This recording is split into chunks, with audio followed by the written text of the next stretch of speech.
Je vous propose de vous installer confortablement, le plus agréablement possible, et de fermer les yeux. Comme si la lumière du jour faisait place à la nuit, pour nous laisser voir les étoiles. Quand j'étais petit, cela m'a toujours fasciné de savoir qu'il y a plus d'étoiles dans l'univers que de grains de sable sur la Terre. Un peu comme si, en se tenant là, sur une plage, une partie de vous était dans le cosmos et une autre partie ailleurs. Et il n'est pas nécessaire de ne pas savoir compter pour ne pas comprendre ce que représente l'infini. Il suffit parfois juste de lâcher prise, de se poser pour observer la magie du ciel et se laisser bercer par le chant des étoiles. Car oui, les étoiles chantent entre elles, comme si cette mélodie n'était pas accessible à l'esprit conscient, alors que votre inconscient, lui, entend les notes qui doivent être entendues et laisse passer celles plus essentielles que sensationnelles. Peut-être pourrions-nous leur parler d'ailleurs et partager avec elles le savoir de l'humanité, car elles sont là depuis des milliards d'années, tout comme une partie plus aimante et plus sage de vous-même, qui observerait avec bienveillance la partie qui s'en veut parfois, qui est en colère contre elle-même, qui se sent seule ou incomprise. Un peu comme si le printemps observait l'automne, ou la destination le voyageur. Une partie de nous sait que la vie est pleine d'espoir et d'amour. Et plus on cherche à en comprendre le sens, plus les chemins se croisent. Et plus on l'accueille, plus la destination nous apparaît. Un peu comme mes mots. Certains sont-ils vraiment à la bonne place ? Combien de fois ai-je parlé d'espace ? Était-ce avant le grain de sable ou après la caverne ? Peu importe. L'essentiel est que votre inconscient sache où je veux en venir. De telle sorte que votre cerveau droit pourrait se reposer. Tandis que le gauche, lui, cherche encore à se souvenir du nombre d'étoiles dans l'univers. Peut-être est-il temps que toutes ces parties de vous qui s'opposent se donnent rendez-vous à un niveau beaucoup plus profond, à l'intérieur de vous, de telle sorte que les négociations restent secrètes. Qui sait ? Peut-être que le fait d'avoir regardé les étoiles ensemble leur a donné l'envie d'être unis vers vous, plutôt que contre l'univers. C'est étrange, tous les messages que l'on découvre sur une plage. Peut-être vous êtes-vous déjà demandé comment tout faisait pour tourner rond dans ce système solaire. Comment se fait-il que malgré tous ces astéroïdes dans l'univers, notre belle planète bleue reste entière ? Eh bien, c'est grâce à la veilleuse de planètes, une jeune femme solitaire vivant dans les anneaux de Saturne. Son rôle est de surveiller chaque planète gravitant autour du Soleil. Elle en est la gardienne, l'œil qui veille. Seulement voilà, un jour, pendant sa ronde quotidienne, elle s'aperçoit dans sa jumelle que la Terre a disparu.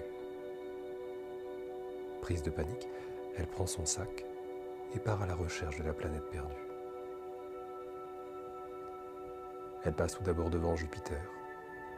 Cette énorme planète balayée par les vents était appelée par les anciens la planète du changement permanent, car rien n'y était constant. Et ça, la veilleuse ne le savait que trop bien. Comme ce jour où elle avait appris la mort de sa maman. Tout avait changé dans sa vie ce jour-là. Elle avait enterré son enfance pour prendre le rôle de sa mère. C'était l'aîné, vous comprenez, et il fallait rester fort pour son petit frère. Son père avait tellement de chagrin qu'il était devenu muet. Alors, en petite fille gentille et fidèle, elle n'avait pas voulu en rajouter. Elle détestait le changement. Ce jour où elle avait dû passer de force de l'état d'adolescent à l'état de grand. C'était d'ailleurs la raison pour laquelle elle était devenue veilleuse de planète. Pour que tout reste en place comme avant. Le changement, ce n'était pas un jeu pour les enfants, pensait-elle. Alors en surveillant les planètes, c'est comme si elle voulait empêcher que d'autres enfants subissent la même blessure qu'elle. Pour préserver l'enfance de la souffrance. Elle traversa ensuite la grande ceinture d'astéroïdes, vestige d'une ancienne planète brisée, comme son cœur l'avait été, lorsque le garçon qu'elle aimait plus que tout la quitta pour sa meilleure amie.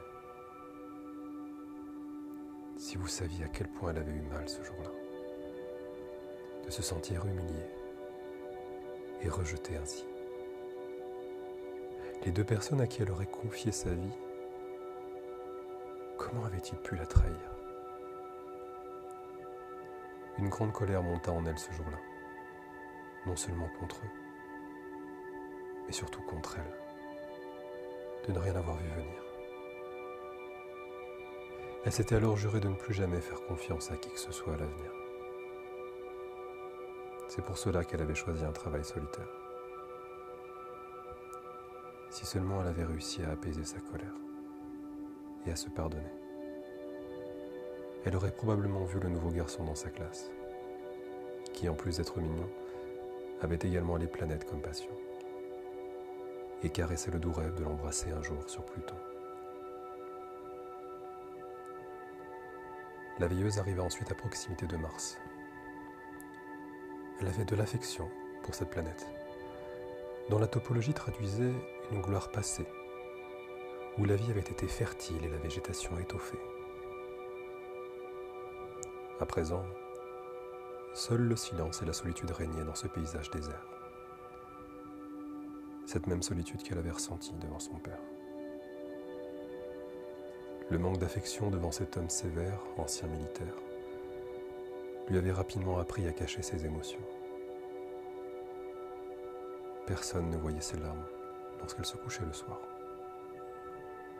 Elle ne voulait pas déranger sa mère, qui rentrait si tard, épuisée après sa journée. Alors son oreiller était devenu son seul confident, le seul à sécher ses larmes d'enfant. Elle avait tellement peur que son papa ne la rejette, qu'il la traite de lâche ou de chochotte. Elle aurait voulu faire sortir toute sa rage, mais c'est comme s'ils ne parlaient pas le même langage. Si seulement elle avait pu voir son papa, petit, qui ne recevait que des coups lorsque ses yeux se mettaient à pleurer, de la part de son propre père, dont la douceur ne faisait pas partie de ses qualités. Elle aurait sûrement pu comprendre qu'il n'était lui aussi qu'un enfant blessé, cherchant à cacher cette cicatrice du passé, et que seul l'amour pouvait réparer. Puis elle arriva au niveau de la lune, dans ce paysage désolé et froid, comme cette salle d'hôpital où elle était née ici-bas. L'accouchement avait été tellement violent. Elle qui était si bien au chaud dans le ventre de sa maman, n'était pas du tout prête à atterrir dans le monde des vivants. Mais on l'avait forcée à sortir. Elle avait senti toutes ses contractions, sans compter sa tête, qui s'était coincée dans le cordon. Heureusement, le médecin était arrivé à temps pour débloquer la situation. Elle avait eu si peur de mourir. Elle avait eu si froid. Je crois que si la femme qu'elle est devenue aujourd'hui avait pu se parler à elle-même, à travers le ventre de sa maman, elle lui aurait dit que c'est une petite fille très courageuse, que c'est un moment un peu éprouvant à traverser, mais qu'après tout va bien se passer. Elle va pouvoir recevoir des câlins de sa maman, rire avec son petit frère, découvrir toutes les planètes du système solaire, voir toute la beauté de l'univers. Peut-être qu'elle aurait réussi à rassurer le bébé à l'intérieur d'elle. C'est alors qu'elle aperçut la Terre. Mais quelque chose d'étrange s'était produit. C'est comme si la Terre avait perdu sa lumière. En cherchant la cause, elle s'aperçut que c'était la colère des hommes qui avait noirci la Terre. Toute cette haine et cette rancœur les uns envers les autres allaient avoir raison de cette belle planète bleue. Et c'est alors qu'elle comprit que elle aussi avait fini par perdre sa lumière, à force d'être si en colère. Elle comprit que la seule personne à qui la colère faisait du mal, c'était la personne qui la ressentait, et non la personne qui l'avait causée. Alors bien sûr, elle avait totalement le droit d'être en colère. On lui avait vraiment fait mal. Tant de trahisons, tant d'injustices, et de critiques acerbes. Et en même temps, elle comprenait aussi que la colère était un terrain où ne poussait que de la mauvaise herbe. Alors elle décida qu'il était grand temps, pour elle, de récupérer sa lumière et sa joie de vivre. Il était temps de pardonner à l'autre et à soi-même pour redevenir libre. Mon bonheur a beaucoup plus d'importance que ma colère, se dit-elle. Elle comprit qu'en pardonnant, on cesse de donner à l'autre le pouvoir d'orienter notre vie vers la colère, la tristesse ou la peur. On reprend notre pouvoir de choisir nous-mêmes nos propres fleurs. Bien sûr, elle était innocente des situations qui lui ont fait du mal. Mais nous sommes responsables de nous relever, de notre réaction. Elle a ainsi pu rendre à l'autre ses souffrances et ses blessures. Les graines de colère appartiennent toujours au passé. Et elle a décidé de planter uniquement des graines de bonheur désormais. Et c'est ainsi qu'elle déposa dans le cœur des nouveau-nés de la terre des graines de bienveillance, de bonheur et d'indulgence. Ces enfants respiraient la joie et la tolérance. On les appela par la suite les enfants arc-en-ciel, car c'est grâce à eux que la terre retrouva son étincelle. Je sais que la veilleuse a réussi à guérir ses blessures et apaiser ses colères, et qu'à présent elle a pu remplir son cœur d'amour et de lumière. Alors je me disais que peut-être que vous aussi, vous pourriez également remplir votre cœur d'amour et de lumière. Pour cela, je vais vous demander d'imaginer que vous êtes sur un ring de boxe et que votre adversaire est masqué. Plus vous frappez fort, plus il frappe fort. À un moment donné du combat, vous frappez tellement fort que son masque tombe. Et là, vous découvrez le visage de l'enfant que vous étiez, couvert de bleu, et qui pleure pour que le combat s'arrête. Il est fatigué de se battre, de devoir tout le temps se protéger. Alors je vous propose une chose. Retirez vos gants et prenez-le dans vos bras. Pardonnez-vous l'un l'autre pour ce combat. Dites-lui qu'il a été très courageux, cet enfant, de traverser tout cela. Que peut-être que d'autres enfants que lui n'auraient pas réussi à traverser tous ces événements comme lui. Il lui a fallu une grande force pour être là. Dites-lui que vous êtes fier de lui et que vous l'aimez et qu'il est temps pour vous, enfin, de faire la paix, de prendre soin de lui,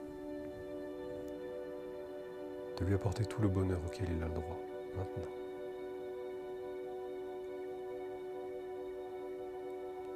À présent, les blessures du passé guérissent.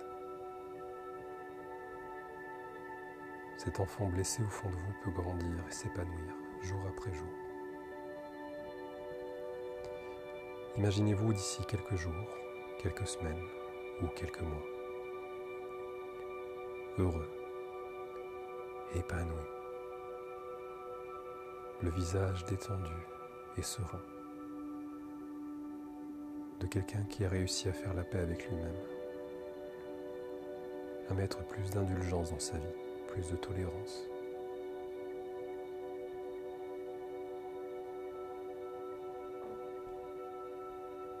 D'ici quelques instants, je vais compter jusqu'à 3. Et lorsque je dirai 3, vous pourrez ouvrir les yeux pour revenir ici et maintenant, au moment présent, et rouvrir les yeux tout doucement. 1. Vous sentez votre corps. 2.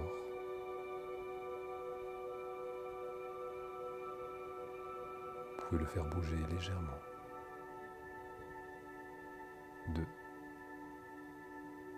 Vous prenez conscience de l'environnement dans lequel vous êtes, des meubles qui vous entourent, de la décoration. Et lorsque je dirai 3, vous pourrez ouvrir les yeux pour revenir ici et maintenant, au moment présent, et réouvrir les yeux tout doucement.